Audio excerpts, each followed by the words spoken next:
I don't try to pretend to be an expert on Middle East or Turkey, but being a journalist for over 25 years, I'm very amazed at what's happening in Arab Springs for the past couple of years.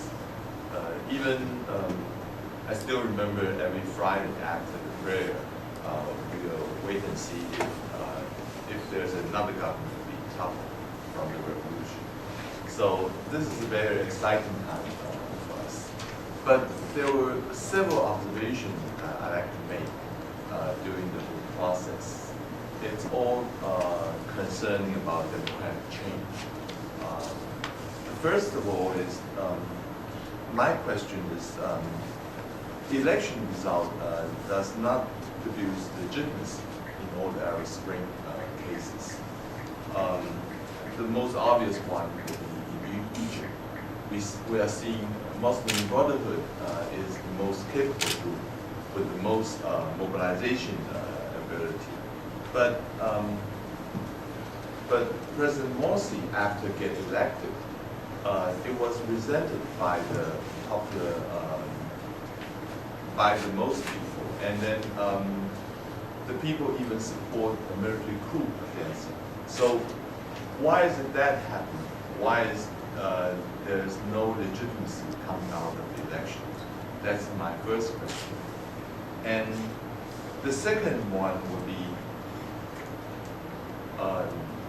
sometimes the economic growth will be good for democratic change.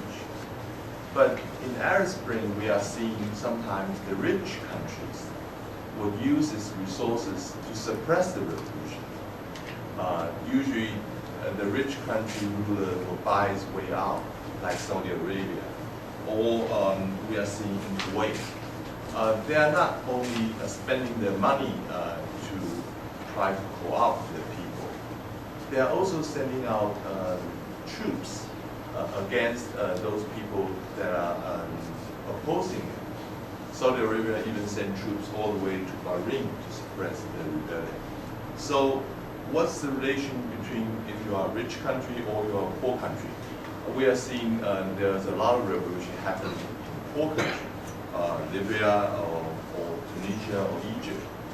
But is there a correlation between those two? And the third would be what's the relation between individual freedom and democratic institution building? I mean, in terms of Western ideology, freedom is always come along with democracy. In the case of Taiwan, we are seeing we first started our liberalization process in 70 and 80, and then the democratic process. But in the Arab Spring, it comes together. So when it comes together, sometimes things will go wrong. Some people is arguing maybe we should separate the process. Maybe it should have a liberalization first, and then you will have a democratic building later. So is that the case? Or is it something that we can have it together, or even have a state building first, and then to liberalize people, help them put their own value of individuality come out? Or individuality is something that is most Western, is not Islamic. So it's fundamentally contradictory here. And the third one would be, and the fourth one would be, to what degree should the outside forces can intervene in this whole process?